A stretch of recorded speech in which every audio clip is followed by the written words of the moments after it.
il faut qu'il adopte cette dimension-là, les dimensions de loi.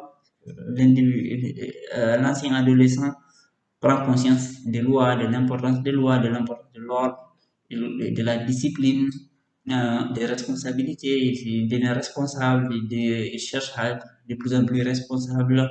Il pense à respecter la loi. Il commence à atteindre la dimension rebelle de l'ado. Il se soustrait à ça pour devenir quelqu'un qui aspire à maintenir l'ordre ou à s'intégrer à l'ordre social dans lequel il est. Et ça, c'est Saturne. À partir de là, il apparaît dans le monde. À partir de là, il est visible. Il devient visible. Parce que Saturne, c'est la première planète visible atteinte par les lumières du Soleil.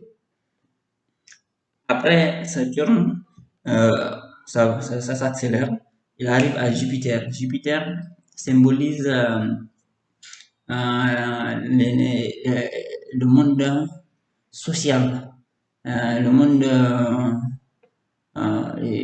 de la croissance sociale, de l'expansion sociale, de l'expansion dans la société, dans le monde de développement.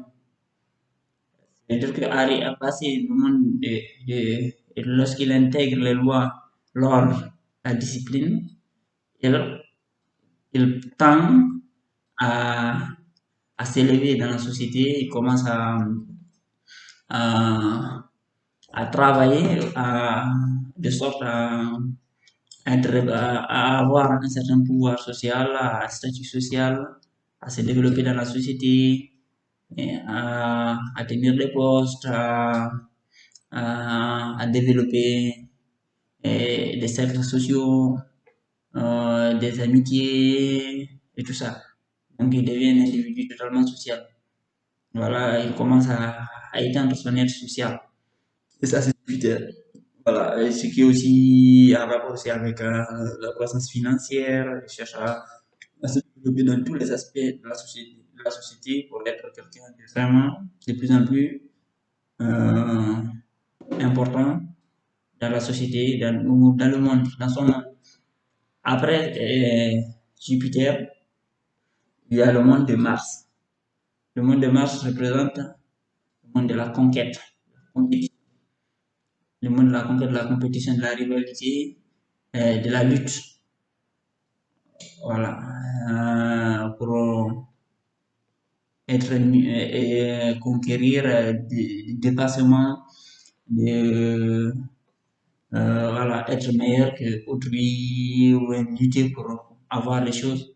Voilà. Donc là, dans cette dimension, c'est l'individu qui est dans ce monde-là, c'est l'individu qui bataille pour atteindre ses objectifs dans la vie. Là, il est dans le monde martien. Voilà. Après le monde martien, il y a le monde vénusien. Voilà. Le monde vénusien, c'est le monde du bien-être, du plaisir, du bien-être, de la joie, de la plénitude.